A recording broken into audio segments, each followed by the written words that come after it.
누가복음 1장 39절에서 45절입니다. 39절. 그리하여 그때 마리아는 일어났다. 그는 서둘러 그 산이 많은 곳을 향하여 유대의 한 작은 도시를 향하여 가게 되어졌다.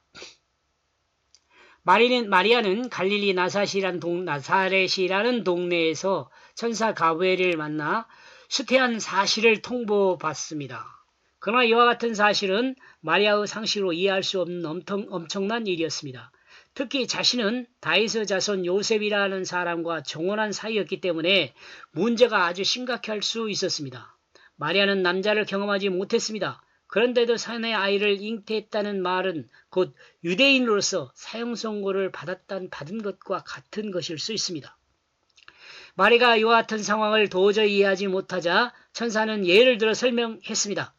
엘리사벳은 나이가 많아 이제 아이를 잉태하지 못할 것으로 자신뿐만 아니라 다른 사람들도 알고 있었다. 그런데 그 엘리사벳이 하나님의 은혜로 아들을 잉태했다는 사실을 마리아에게 이야기해 주었습니다. 이 내용으로 보라 마리아도 엘리사벳의 부림에 대해서 알고 있었던 것으로 생각할 수 있다. 그러므로 천사 가브리엘이 이와 같은 소식을 전하자 자신에게 나타난 엄청난 일에 대해서 일단 용납할 수밖에 없겠다는 생각이 있었습니다. 그러므로 마리아는 말하기를 주의 계집종이오니 말씀대로 이루어지이다 라고 말했습니다. 천사 가브리엘이 하나님이 마리아에게 전달하는 그 내용을 다 전달했습니다. 이와 같은 일이 있은 후 마리아의 행동에 대해 증가하고 있는 내용이 본문입니다. 이와 같은 일이 있은 후 마리아가 어떻게 행동했는가에 대한 내용이 증거죠. 하나님의 백성으로 하나님의 역사를 감당하는 한 사람으로서 이와 같은 엄청난 일을 당한 사람은 그리 많지 않을 것입니다. 이는 세상이 감당할 수 없는 일입니다. 오직 믿음으로 하나님의 백성만이 감당할 수 있는 일이라 하겠습니다. 이와 같은 일을 감당한 마리아는 두 가지를 확인하기 위해 서둘러 험한 산길을 나섰습니다. 아마도 가장 근거리인 왕의 도로를 이용하여 유다로 행하였을 것으로 생각합니다. 여자의 몸으로 너무도 충격적인 사실을 통보받은 마리아는 세상에 그 어떤 것도 생각할 틈이 없었습니다. 자신에게 닥친 사실을 확인하고 또한 자신에게 일어난 일에 대해서 이해하며 동조할 사람이 절실하게 필요했었을 수 있습니다. 그러므로 마리아는 이 동역자로 천사가 소개해준 엘리사벳을 향하여 출발하게 되었습니다. 그리고 유대 땅 작은 도시라고 말하고 있음은 곧 베들레헴을 이야기하는 것을 알 수 있습니다.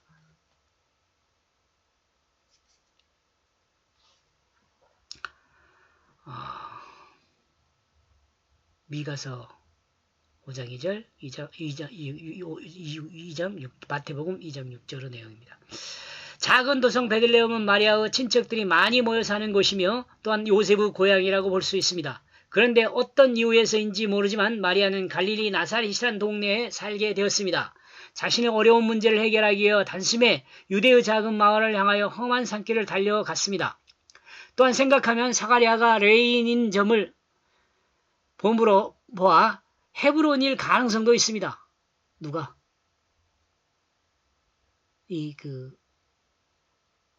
엘리사벳이 숨어 사는 곳이 헤브론일 가능성도 있다. 그런 말입니다. 즉 도피성이 있는 헤브론을 생각하면 엘리사벳의 집은 헤브론에 있었을 수 있습니다. 그런데 작은 도성이라 할 점에서 생각하면 헤브론은 장군들의 도시로서 교제의 도시로 이름이 바뀌어 있습니다.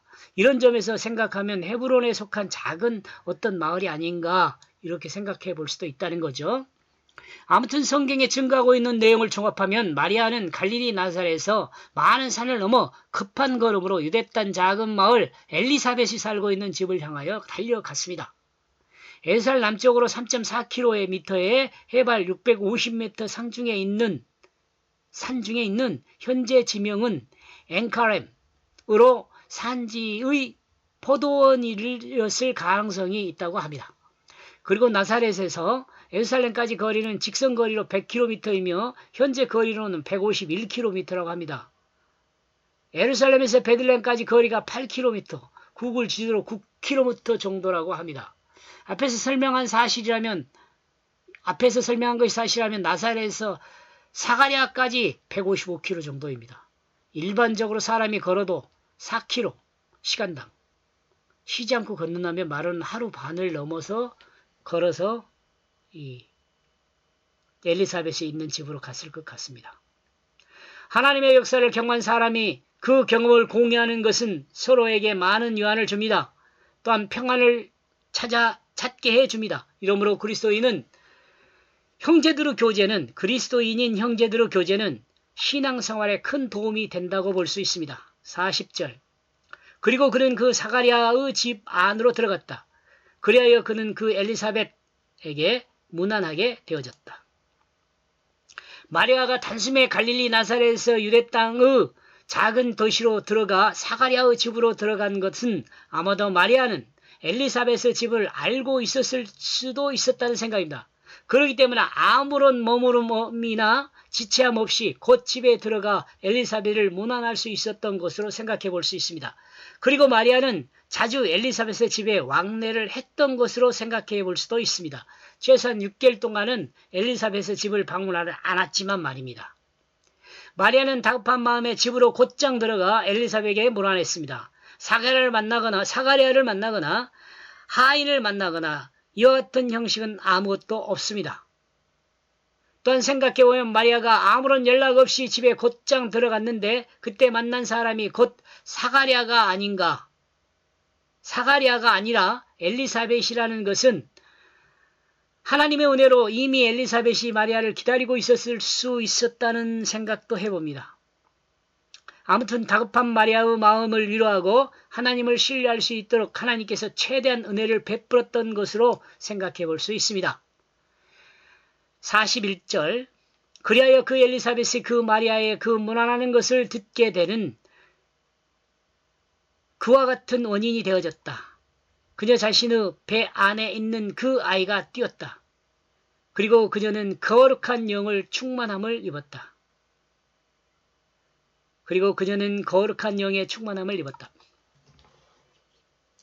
하나님의 역사를 향하여 행하는 자에게 하나님은 무한한 은혜를 베푸십니다. 이 사실은 본문에 극명하게 나타납니다. 엘리사벳은 마리아의 문안을 받게 되었고 하나님의 은혜로 감동된 태중의 요한은 문안하는 소리를 듣고 엘리사벳의 배 안에서 기뻐하는 분명한 반응을 나타냅니다. 1장 15절에 나와 있죠. 이때 요한의 나이가 6개월입니다. 아직 태어나지 않았지만 이와 같은 요한의 반응에 대해서 누가복음은 성령이 충만했기 때문이라고 말하고 있습니다. 엘리사벳의 배 안에서 요한의 태동은 하나님의 뜻에 따른 결과라고 할 수 있습니다. 이처럼 하나님의 뜻을 따르는 역사는 인간의 지성으로 이해할 수 없는 일들이 사실의 역사로 드러납니다. 그러므로 이와 같은 하나님의 역사는 이해하는 대상이 아니라 하나님이 말씀하신 내용을 믿음으로 받아들여야 합니다. 그리고 믿음으로 받아들이면 인간을 구원하기 위해 하나님의 구원의 역사임을 성령의 인도하심을 따라 알게 됩니다. 42절. 그리하여 그녀는 큰 소리로 부르짖었다. 그는 말했다. 내가 여자들 중에 축복을 받았다.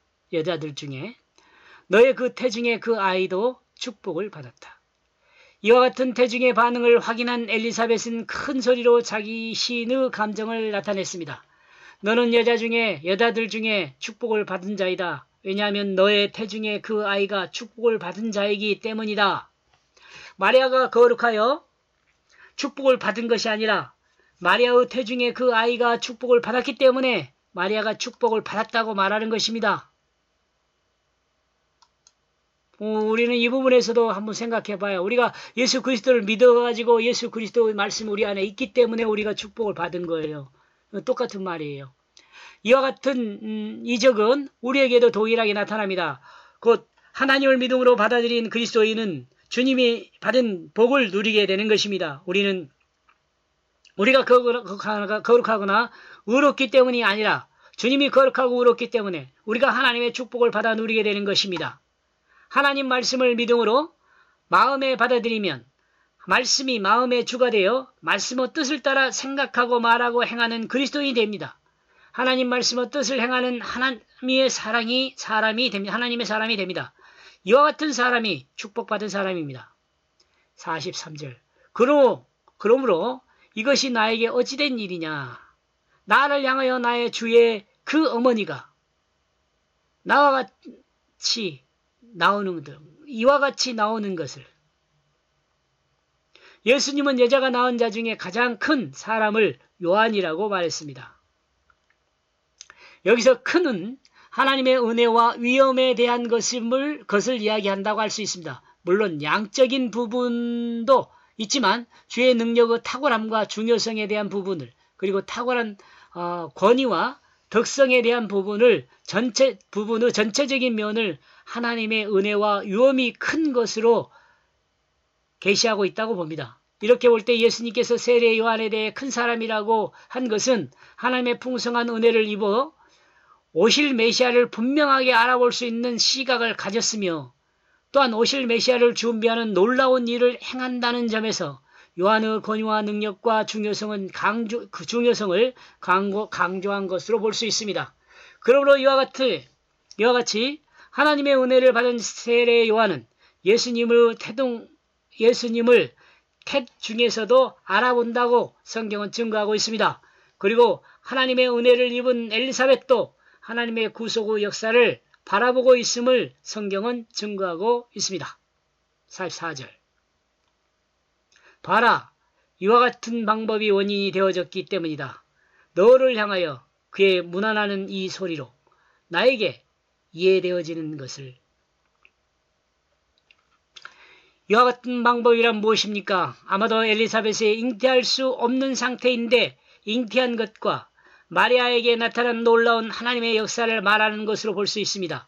엘리사벳이 잉태할 수 없는 상태에서 하나님의 은혜로 아들을 갖게 되었던 것을 인하여 마리아 또한 엘리사벳을 찾아오게 되었습니다.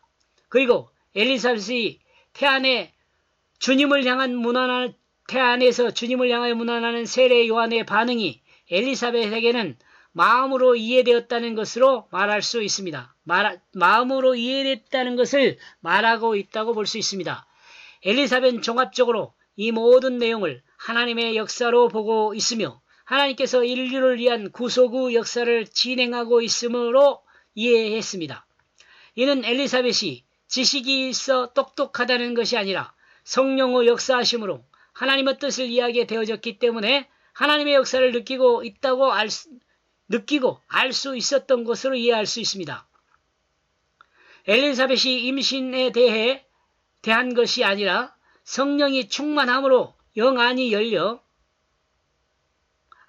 엘리사벳의 신앙에 의한 것이 아니라 성령이 충만함으로 영안이 열려 하나님이 계시한 것을 이해하게 된 것으로 볼 수 있습니다.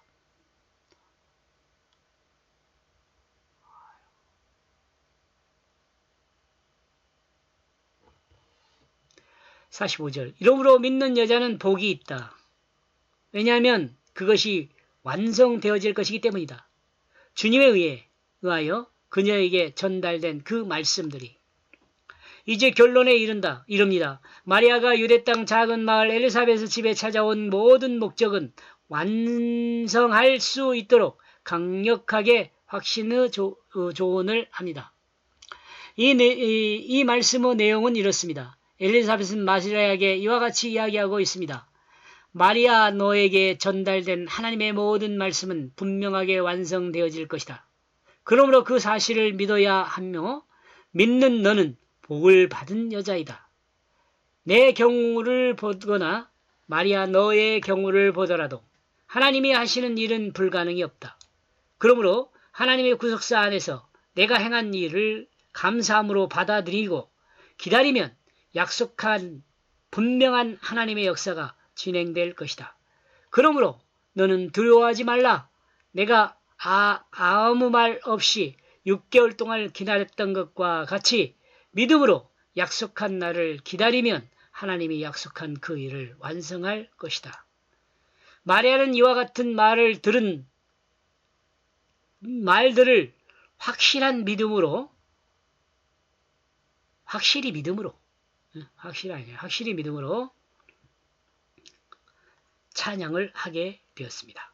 이 찬양은 누가복음 1장 46절에서 45절에 나옵니다. 다음이죠. 46절에서 56절요. 10절이나 되네요.